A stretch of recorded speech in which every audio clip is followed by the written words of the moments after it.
Qu'est-ce que ça signifie avoir une vie bonne? Est-ce une vie remplie de plaisir? Une vie moralement exemplaire? Une vie où tous nos désirs sont comblés? Une vie alignée sur nos valeurs les plus profondes? Ou encore une vie fondée sur des biens universels, objectivement bons pour l'épanouissement humain? On veut tous vivre une vie qui en vaut la peine. Mais qu'est-ce que ça veut dire exactement? Derrière cette quête personnelle se cache l'une des plus anciennes énigmes de la philosophie. Depuis l'Antiquité, ces questions passionnent les plus grands penseurs et les plus grandes penseuses. Aujourd'hui encore, la philosophie du bien-être est un champ en pleine effervescence, divisé entre de nombreuses théories concurrentes.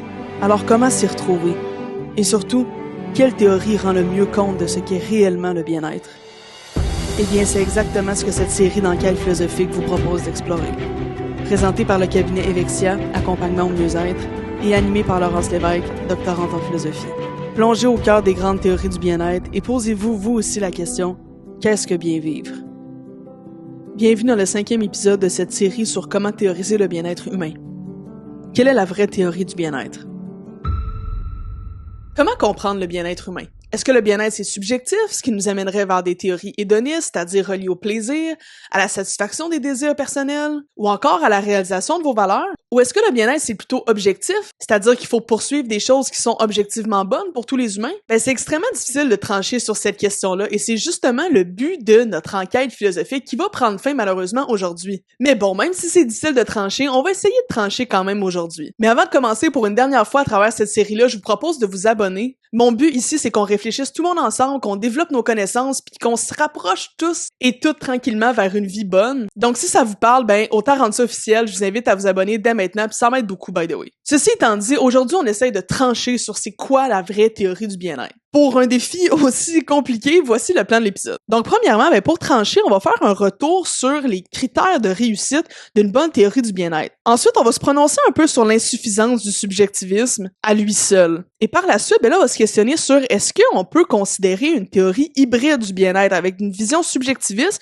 en plus d'objectiviste, ce qui est pas facile à faire, mais on va quand même explorer ça un peu ensemble. Et on va conclure sur la difficulté que ça peut apporter de théoriser le bien-être humain, de fournir une théorie du bien-être, surtout pour un sujet aussi complexe que le bien-être humain. Donc, c'est quoi déjà nos critères pour juger de c'est quoi une bonne théorie? Donc, une bonne théorie, ça doit être adéquate sur le plan normatif, descriptif et empirique. Donc, une bonne théorie du bien-être, ça doit pouvoir justifier pourquoi le bien-être, ça compte pour les individus. Et en quoi, ça mérite d'être promu dans nos vies personnelles, mais aussi dans nos choix collectifs. Donc, une bonne théorie du bien-être doit avoir une prétention normative quand même assez forte. On peut aussi appeler ça un peu un critère prescriptif, donc elle doit nous guider à l'action. Elle doit nous dire dans quelle situation, qu'est-ce qui est bon et qu'est-ce qui est mal, et ce, à travers guider nos actions. Donc, l'exemple que Sumner, un philosophe du bien-être, va donner, c'est si on défend, par exemple, une théorie de la justice égalitaire, le point de vue normatif, c'est qu'il faut décider qu'est-ce qu'on cherche à égaliser. Est-ce qu'on veut égaliser le revenu, les ressources ou le bien-être? Puis si, c'est le bien-être, il faut une définition claire de ce que c'est le bien-être pour que la justice, puisse s'y référer de manière quand même cohérente. Il faut que la théorie, puisse nous éclairer sur c'est quoi vivre une vie bonne et comment on s'y prend. Et ça, c'est le critère normatif. Ensuite, critère descriptif, il faut que la théorie puisse rendre compte de nos intuitions ordinaires par rapport au bien-être. Celle-ci doit donc refléter l'usage commun qu'on a quand on parle de bien-être. Si une personne est isolée, déprimée ou en mauvaise santé, là, il faut pas que notre théorie du bien-être arrive à la conclusion que cette personne-là, elle a un énorme niveau de bien-être super élevé. Ça serait un problème au niveau de l'adéquation descriptive. Puis inversement, si une personne engagée en santé, entourée de relations profondes et qui est vraiment satisfaite de sa vie, là, il faut que notre théorie arrive au verdict que cette personne-là a une vie haute en bien-être. Ensuite, adéquation empirique, c'est pas compliqué, il faut qu'une bonne théorie ne contredise pas les données issues des sciences humaines puis sociales qu'on a actuellement, comme la psychologie, les neurosciences, la sociologie, sans pour autant devoir fonder absolument tout ce que la théorie dit sur des faits empiriques. Il faut au moins pas qu'elle contredise les faits qu'on a actuellement. Donc, en résumé, on a ces 3 points-là qui sont super fondamentaux. Donc, l'adéquation normative, il faut que ça explique pourquoi le bien-être, ça compte et essayer de nous guider concrètement dans nos choix et nos actions. Elle doit être adéquate sur le plan descriptif, donc elle doit correspondre à nos expériences et intuitions partagées sur ce qu'est le bien-être. Et empirique, elle doit être compatible avec les données scientifiques disponibles. Donc, dans les théories qu'on a analysées ensemble, il n'y en a aucune qui est parfaite sur tous les plans. Mais la théorie qui va se rapprocher le plus de ces adéquations-là normative, descriptive, empirique, ben techniquement, ça devrait être la théorie la plus philosophiquement satisfaisante. Donc maintenant qu'on a ces critères-là en tête, on va faire un petit retour en arrière, essayer d'aller analyser rapidement les théories qu'on a vues ensemble. Notamment, on va attarder notre analyse un petit peu plus sur les théories subjectivistes parce que c'est des théories qui sont hyper populaires et qui se distinguent quand même entre elles, tandis que les théories objectivistes affirment principalement la même chose, qui est qu'il y a une liste de choses qui sont bonnes pour tout le monde et le bien-être consiste en la possession de ces biens-là objectifs. Tandis que dans les théories subjectivistes, il y a une intuition très forte qui est que le bonheur ou le bien-être devrait plutôt refléter les préférences de l'agent, mais en même temps, il semble avoir des problèmes qui demeurent au niveau de l'adéquation normative, descriptive et empirique. Donc maintenant qu'on analyse le plan descriptif des théories subjectivistes qu'on a regardé ensemble, soit l'hédonisme, la satisfaction des désirs et la réalisation des valeurs. Donc comme on a dit, une bonne théorie du bien-être, ça doit rendre compte de nos intuitions ordinaires sur ce qu'est le bien-être. Par contre, l'hédonisme en tant que théorie subjectiviste qui est vraiment centrée sur le plaisir et l'absence de douleur, va grandement échouer sur le plan descriptif. Je vous rappelle la fameuse expérience de pensée de la machine expérience de Robert Nozick, qui est que si on vous proposait de prendre votre cerveau, le brancher de tout bord du côté pour maximiser le plus de plaisir subjectif que vous allez avoir, techniquement, selon l'hédonisme, ça voudrait dire une vie super haute en bien-être, quand en réalité, nos intuitions sont plutôt que, on préfère vivre dans la réalité parce que la majorité d'entre nous, du moins c'est ce que les recherches montrent, auraient une grande réticence à se connecter à cette machine-là et abandonner toute leur vie qu'ils ont créée actuellement, abandonner leurs relations, pour s'en aller, mettre leur cerveau dans une cuve branchée de tout bord du côté pour avoir beaucoup de plaisir. Mais plusieurs diraient qu'ils ont un petit inconfort à le faire. Et ça, c'est un problème au niveau de l'adéquation descriptive. Mais ce problème-là, va révéler une intuition quand même assez importante par rapport au bien-être qu'on a, et qui est que le bien-être va pas se résumer juste à ce qu'on ressent. Il va dépendre aussi de ce qu'on vit réellement. Donc, ça nous démontre que le plaisir, c'est pas suffisant pour capturer l'essence d'une vie bonne. Et ça, à mon sens, c'est quand même assez suffisant pour mettre un petit peu de côté les théories hédonistes. Mais comme on l'a vu, certains vont justement laisser tomber les théories hédonistes à cause de ce gros problème-là pour tendre vers des théories encore subjectivistes, mais qui vont rendre compte de cette intuition-là que, on veut des choses dans la réalité, on veut pas juste des plaisirs subjectifs. Et ça, ça va nous mener vers des théories de satisfaction des désirs principalement. Mais là, ça nous amène à un autre problème au niveau plus normatif. C'est-à-dire qu'ils ont un fondement qui est assez instable. Comme on l'a dit, une bonne théorie du bien-être, ça doit pouvoir justifier pourquoi certaines vies sont mieux que d'autres et orienter nos choix individuels ou nos politiques collectives. Par contre, les théories subjectivistes ici vont rencontrer un sérieux problème, c'est-à-dire qu'elles vont manquer de critères pour juger la qualité des désirs ou des valeurs de l'individu. Parce que justement, si on se fonde sur un cadre complètement subjectiviste, comment juger si une valeur est bonne ou si elle est pas bonne, si on peut pas s'attaquer au contenu lui-même? Et la même chose pour le désir. Et ça nous amène à la fameuse objection des désirs défectueux qu'on a vu quand on a parlé de la théorie de satisfaction des désirs. Imaginez une personne qui désire fortement quelque chose qui est extrêmement nuisible pour son bien-être. La théorie de satisfaction des désirs devrait dire que si cette personne-là satisfait ce désir-là, c'est bon pour elle. Qu'en fait, si c'est nuisible à son bien-être, si le contenu du désir lui-même est problématique, il faudrait que ce désir-là soit enlevé de notre évaluation du bien-être. Qu'en réalité, pour les théories subjectivistes, ils sont pas capables de faire ça, et ça, c'est un enjeu normatif. Donc, ça va suggérer qu'un simple désir, ça suffit pas à fonder ce qui est bon pour nous. Il faut aussi pouvoir évaluer la qualité ou la rationalité du désir lui-même, donc le contenu du désir. Et ce problème-là, ce qu'on appelle le problème de l'erreur substantielle, se retrouve aussi au niveau des théories de réalisation des valeurs. Même si l'activité de valoriser, c'est différent que l'activité de désirer, dans l'activité de valoriser, il va y avoir quelque chose d'un petit peu plus exigeant, comme un amas de désirs, d'émotions, mais aussi de jugement. C'est quand même malheureusement un problème qui va demeurer le fait de pas être capable de critiquer le contenu d'une valeur ou d'un désir. Si quelqu'un valorise quelque chose qui est fondamentalement pas bon, pourtant, la théorie dirait que cette chose-là est bonne pour la personne. Et c'est là que ça pose quand même un enjeu. Comme on l'a vu, certaines personnes comme Donald Bruckner ou Valérie Tiberius vont essayer de rajouter des conditions à leur théorie pour dire c'est pas tous les désirs qui comptent, c'est seulement les désirs qu'on peut justifier à l'aide de raison. Ça, c'est ce que dirait Donald Bruckner. Mais Tiberius dirait aussi peut-être que c'est pas toutes les valeurs qui comptent, c'est seulement les valeurs qui nous sont appropriées. Mais malgré l'ajout de ces critères-là, le problème fondamental de l'erreur substantielle demeure. Et ça, c'est un enjeu normatif vraiment important. Les fervents et les ferventes défenseurs de ces théories-là diraient que c'est un peu un coup à prendre pour les théories subjectivistes. En effet, c'est problématique parfois, mais ce qui compte vraiment, c'est que le bien-être dépend du point de vue de l'agent. Donc, il faut absolument qu'une théorie soit capable de rendre compte de ce phénomène-là, qu'on va appeler la contrainte de résonance. C'est-à-dire que pour qu'une chose soit bonne pour toi, il faut que tu aies une attitude favorable envers cette chose-là.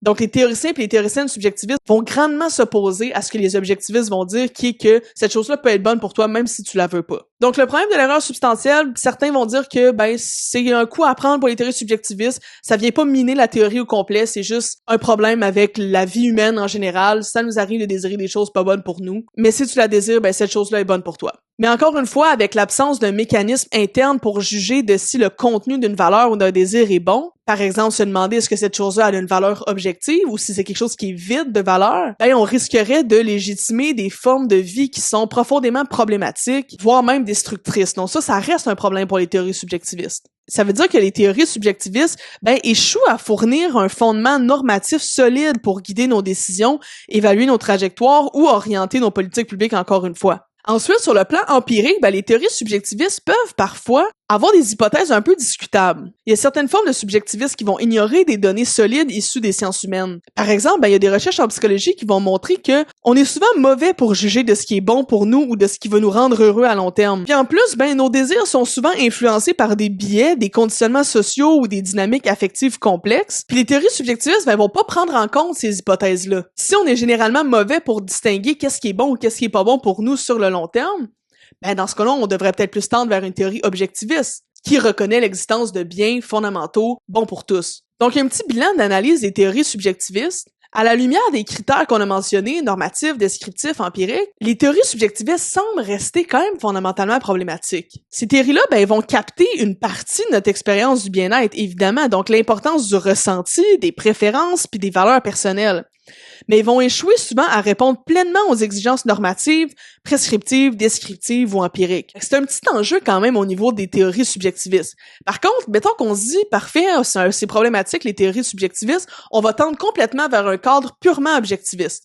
C'est peut-être pas non plus 100% satisfaisant justement à cause du fameux problème de l'aliénation, qui fait que si on se ramène à la contrainte de résonance, qui fait que pour qu'une chose soit bonne pour nous, on doit la désirer, on doit avoir une attitude favorable envers cette chose-là, les théories objectivistes rendent pas du tout compte de cette contrainte-là. Pour eux, ça fonctionne pas comme ça. Mais pour nous, on peut quand même se poser la question, est-ce que quelque chose peut vraiment être bon pour nous si on veut vraiment pas cette chose-là? C'est une conclusion qui est quand même des fois difficile à avaler. Fait que dans ce cas-là, on se retrouve un peu avec une insatisfaisance au niveau des théories subjectivistes et une insatisfaisance quand même au niveau des théories objectivistes aussi. Donc là, qu'est-ce qu'on fait? Et c'est là qu'on va essayer de tendre vers une théorie plus hybride du bien-être. Et là, on va se demander, et si la vraie théorie du bien-être ou la bonne théorie du bien-être se situerait pas plutôt entre deux pôles, donc entre le pôle subjectiviste et objectiviste? Si on prend un step back sur tout ce qui est de théorisation du bien-être comme ça, on peut se dire, quand on pense au bien-être, à quoi on pense? Qu'est-ce qui est bon pour nous? Intuitivement, quand je me demande qu'est-ce qui est bon pour moi, j'ai deux intuitions qui prédominent. Premièrement, pour qu'une chose soit bonne pour moi, il faut que j'entretienne des attitudes favorables à l'égard de cette chose-là, c'est-à-dire la désirer, la valoriser ou l'apprécier. La fameuse contrainte de résonance fait quand même du sens. Pour qu'une chose soit bonne pour moi, il faut que j'aie de l'intérêt envers cette chose-là. Si j'en ai pas, c'est difficile de comprendre comment est-ce que cette chose-là peut réellement me bénéficier. Et deuxième intuition, pour qu'une chose soit réellement bonne pour moi, oui, il faut que j'aie une attitude favorable envers elle. Mais il faut également que cette chose-là possède une certaine valeur objective dans le monde, une valeur réelle. C'est pas suffisant que je désire une chose pour que cette chose-là soit bonne pour moi. Il faut que cette chose-là, elle soit véritablement bonne. Si elle est pas véritablement bonne, mais que je la désire quand même, elle est quand même pas bonne pour moi parce qu'elle manque de valeur réelle. Puis ces deux intuitions-là, ils nous amènent vers une approche hybride. Dans une approche hybride, on va reconnaître à la fois l'importance de l'expérience vécue de l'individu, donc ses préférences, son engagement, son ressenti, mais on va aussi reconnaître l'existence de certains biens fondamentaux qui sont bons pour l'être humain en tant qu'être humain, comme les relations, la santé, l'accomplissement et tout ça. Autrement dit, le bien-être n'est pas strictement subjectif ou purement objectif, mais plutôt une forme d'interaction entre ce qui est bon pour nous et aussi ce que nous reconnaissons comme étant bon pour nous. Donc, on veut vraiment garder les deux intuitions, les deux dimensions, subjectif, objectif. On veut vraiment essayer de les mettre ensemble pour essayer de rendre compte le mieux possible du concept de bien-être. Comme je l'avais mentionné, petit spoiler alert, je travaille moi-même actuellement sur le développement d'une théorie hybride du bien-être. Donc, on pourrait peut-être voir une théorie hybride comme une théorie qui dirait que le bien-être correspond à la quantité de réalisation de valeur qu'un individu valorise sincèrement et qui possède aussi une valeur objective. Ce type d'approche-là serait appelé loving the good. c'est-à-dire le fait de désirer ou valoriser quelque chose qui est objectivement bon. Donc, pour qu'une chose soit bonne pour vous, vous devez non seulement la désirer ou la valoriser, mais cette chose-là doit aussi avoir une valeur réelle dans le monde. Oups, désolé, j'interromps 2 secondes pour un message d'intérêt général. Si vous aimez la réflexion à date, je vous invite à vous abonner. On est juste au début de la vie bonne, puis je vous garantis que vous voulez pas manquer ce qui s'en vient. Puis en plus, ça m'aide énormément. Donc sur ce, merci de le considérer et de retour aux choses vraiment intéressantes que je disais. Donc, en résumé, dans une approche hybride, pour qu'une chose soit considérée bonne pour quelqu'un, cette personne-là elle-même doit valoriser cette chose-là de manière authentique, c'est-à-dire y accorder de l'importance émotionnelle, motivationnelle et réflexive. Et en plus, cette chose-là en question doit être rattachée à un bien objectif, c'est-à-dire posséder une réelle valeur objective dans le monde. Avec une version hybride comme ça, on semble avoir un peu le meilleur des deux mondes. Par contre, c'est sûr que c'est le genre d'approche qui aussi amène son lot de défis. Mais à mon sens, c'est quand même assez important qu'une théorie du bien-être puisse rendre compte de ces deux intuitions-là. Vous me direz, vous, en commentaire, qu'est-ce que vous en pensez? Est-ce que vous pensez qu'il y a une de ces intuitions-là qui doit être tassée pour favoriser soit un cadre purement subjectiviste ou purement objectiviste, ou est-ce que les deux intuitions sont assez importantes pour qu'on doive tendre vers une vision plutôt hybride? Cela dit, cette vision-là hybride, bien que prometteuse, elle règle pas absolument tout. Ça change pas que le bien-être, c'est un concept qui est profondément complexe et qui est difficile à capturer dans une conception ou une théorie unique ou universelle. Pourquoi? C'est parce que le bien-être, ça touche à ce qu'il y a de plus intime, de plus personnel, mais aussi de plus universel dans l'expérience humaine. Vouloir une vie haute en bien-être, vouloir être bien, vouloir être heureux, c'est quelque chose qu'on désire tous et toutes en tant qu'individus. Est-ce qu'on va avoir des vies différentes, puis une vie pour moi qui est haute en bien-être serait peut-être pas une vie pour vous haute en bien-être? Peut-être. Mais une chose est sûre, c'est quelque chose qui est fondamental à notre expérience humaine. Comme Aristote le dirait, c'est même la finalité de l'expérience humaine. Le bien-être, le bonheur ou la vie bonne. Fait que c'est quelque chose qui est extrêmement important. Donc même si c'est complexe théoriser le bien-être, c'est le genre de tâche qu'on se doit absolument d'étudier et d'analyser parce que c'est quelque chose de tellement fondamental. Bien sûr, on partage certaines structures fondamentales, c'est-à-dire qu'on a des besoins, des aspirations, une vulnérabilité commune, une humanité commune qu'on partage, mais on a aussi des histoires, des contextes, des identités profondément différentes. Fait que c'est ça qui rend ça aussi complexe, c'est qu'on est différents, mais en même temps semblables. Donc, c'est ce qui nous amène à vouloir tendre vers une théorie plutôt hybride. Ça fait en sorte que, théoriser le bien-être, c'est comme un peu marcher sur un genre de fil de fer. Trop subjectif, on perd un peu la boussole qu'on a besoin, puis trop objectif, on perd un peu la liberté qu'on a aussi besoin en tant qu'être humain. Donc, est-ce qu'il y a vraiment une vraie théorie du bien-être? Certains diraient que oui, et ils vont dire que la vraie théorie du bien-être, c'est une théorie hédoniste, par exemple, parce que tout ce qui peut nuire ou bénéficier à quelqu'un, ça passe à travers son expérience, donc ça passe à travers ses plaisirs et ses déplaisirs. Donc, ce qu'il y a de fondamentalement bon ou pas bon pour l'individu, c'est ses propres plaisirs et déplaisirs. Une personne convaincue comme ça pourrait dire que c'est la vraie théorie du bien-être. Mais après, il y a toujours certains enjeux, certains défis, donc on peut toujours avoir un certain débat comme ça. Je pense que l'objectif, c'est de se rapprocher le plus possible de ce qu'on pense être une bonne conception du bien-être. Avec une version hybride, on se rapproche le plus possible de ça. Mais l'humain étant ce qu'il est, ça va toujours rester quelque chose d'assez complexe de théoriser le bien-être humain. Peut-être qu'il n'y a pas une seule théorie définitive, universelle, bonne pour tous, qui rend parfaitement compte du concept de bien-être, mais le parcours qu'on a fait ici ensemble d'étudier la théorisation du bien-être nous permet de mieux comprendre les tensions, les intuitions, puis les critères qui orientent nos réflexions par rapport au bien-être, parce qu'on réfléchit au bien-être quotidiennement sans même s'en rendre compte. Quand on prend une décision, quand on réfléchit à nos projets, quand on se sent pas bien, quand on fait de l'introspection, tout ça est toujours relié au bien-être. Donc, où on est rendu ici aujourd'hui à notre dernier épisode, deux options semblent s'offrir à vous. Soit vous êtes un peu où on en est en ce moment, c'est-à-dire que en effet, il y a des avantages dans toutes les théories, il y a des désavantages dans toutes les théories,